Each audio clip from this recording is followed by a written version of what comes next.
بسم اللہ الرحمن الرحیم۔ السلام علیکم۔ مولا علی رضی اللہ تعالیٰ عنہ کی ذہانت کا ایک عظیم واقعہ۔ صحابی آپ صلی اللہ علیہ وسلم کا جانثار ساتھی اور محبوب تھا، لیکن بعض ایسے خوش نصیب بھی ہیں جن سے آپ صلی اللہ علیہ وسلم کا خاص تعلق اور محبت تھی۔ ان میں حضرت علی رضی اللہ تعالیٰ عنہ کی ذات گرامی بھی ہے۔ حضرت علی سے آپ صلی اللہ علیہ وسلم کا تعلق بہت گہرا تھا۔ حضرت علی رضی اللہ تعالیٰ عنہ آپ صلی اللہ علیہ وسلم کے داماد تھے، اور آپ صلی اللہ علیہ وسلم کی بے شمار روایت سے حضرت علی رضی اللہ تعالیٰ عنہ کی فضیلت معلوم ہوتی ہے۔ آپ صلی اللہ علیہ وسلم کی ایک مشہور حدیث ہے کہ میں علم کا شہر ہوں اور علی رضی اللہ تعالیٰ عنہ اس کا دروازہ ہے۔ گویا قیامت تک یہ اصول واضح کر دیا گیا ہے کہ جس کو خیرات علم درکار ہوگی اس کو اس دروازے پر آنا ہوگا۔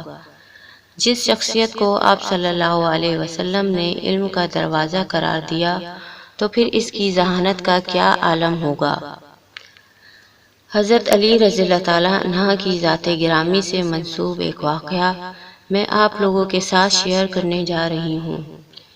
ایک مرتبہ حضرت سیدنا عمر رضی اللہ تعالیٰ عنہ کے دور خلافت میں ایک لڑکے کو زنا کے جرم میں سزا دینے کے لیے لے جایا جا رہا تھا۔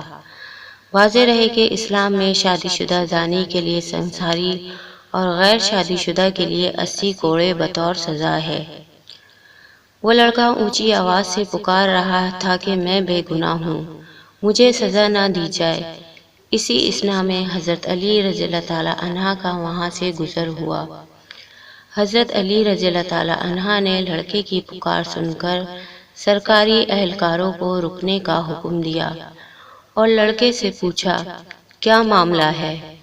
لڑکے نے حضرت علی رضی اللہ تعالیٰ عنہ سے عرض کیا کہ جناب، جس جرم کا الزام مجھ پر لگایا جا رہا ہے وہ جرم میں نے کیا ہی نہیں، اور اس جرم کا الزام لگانے والی کوئی اور نہیں، میری ماں ہے۔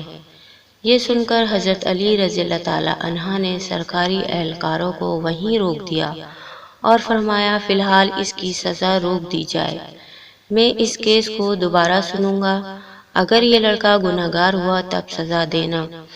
دوسرے دن حضرت علی رضی اللہ تعالیٰ عنہ نے عورت اور لڑکے کو عدالت میں طلب فرما لیا۔ حضرت علی رضی اللہ تعالیٰ عنہ نے الزام لگانے والی عورت سے دریافت فرمایا کہ کیا اس لڑکے نے تیرے ساتھ دست درازی کی ہے، اور وہ جرم کیا ہے جس پر تو نے اسے سزا کے لیے پیش کیا تھا۔ اس پر عورت نے اسباب میں سر ہلا دیا کہ ہاں، اس پر حضرت علی رضی اللہ تعالیٰ نے اپنا رخ لڑکے کی جانب موڑا اور اس سے پوچھا کہ یہ عورت تیری کیا لگتی ہے؟ اس نے کہا کہ یہ عورت میری ماں ہے، جس پر اس عورت نے اس لڑکے کو اپنا بیٹا ماننے سے انکار کر دیا۔ اس عورت کے انکار پر معاملہ گھمبیر ہو گیا اور فیصلہ سننے کے لیے لوگوں کا ایک بڑا ہجوم اکٹھا ہو گیا۔ حضرت علی رضی اللہ تعالیٰ عنہ نے فرمایا تو اچھا ہے اے عورت، میں تیرا اس لڑکے کے ساتھ اتنا حق مہر کے ساتھ نکاح کراتا ہوں۔ تو وہ عورت فوراً چیخ اٹھی کہ علی رضی اللہ تعالیٰ عنہ، کیا کسی بیٹے کے ساتھ ماں کا نکاح ہو سکتا ہے؟ حضرت علی رضی اللہ تعالیٰ عنہ نے فرمایا تیرے اس دعوے کا کیا مطلب ہے؟ اس عورت نے جواب دیا اے علی رضی اللہ تعالیٰ عنہ، یہ لڑکا تو واقعی میرا بیٹا ہے۔ اس پر حضرت علی رضی اللہ تعالیٰ عنہ نے فرمایا کہ کیا کوئی بیٹا اپنی ماں کے ساتھ زبردستی کر سکتا ہے؟ عورت نے کہا کہ ہرگز نہیں۔ اس پر حضرت علی رضی اللہ تعالیٰ عنہ نے کہا تو پھر تو نے اپنے بیٹے پر اتنا گھٹیا الزام کیوں لگایا؟ عورت نے جواب دیا کہ میری شادی چھوٹی عمر میں ایک امیر کبیر شخص سے ہو گئی تھی، اس کی بہت زیادہ جائیداد تھی، یہ بچہ ابھی کم سن تھا کہ میرے خاوند مر گیا، تو میرے بھائیوں نے مجھے کہا کہ یہ لڑکا تو اپنی باپ کی جائیداد کا وارث ہے، اس کو کہیں چھوڑ آؤ۔ میں اسے کسی آبادی میں چھوڑ آئی، ساری جائیداد میری اور میرے بھائیوں کی ہوگی۔ یہ لڑکا جب بڑا ہوا تو ماں کی محبت میں ماں کو تلاش کرتے ہوئے یہ مجھ تک پہنچ گیا۔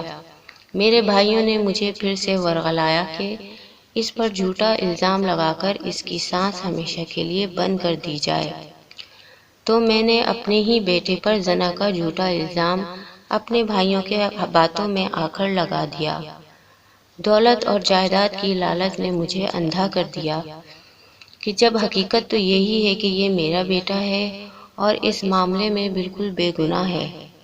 جب اس واقعے کا علم امیر المومنین سید عمر رضی اللہ تعالی عنہ کو ہوا تو آپ صلی اللہ علیہ وسلم نے فرمایا کہ اگر آج علی نہ ہوتے تو عمر رضی اللہ تعالی عنہ ہلاک ہو جاتا۔ اور دوستوں، یوں حضرت علی رضی اللہ تعالیٰ عنہ نے اپنی ذہانت سے ایک پیچیدہ مسئلہ کی گرو کھول دی اور ایک بے گناہ کو سزا سے بچا لیا۔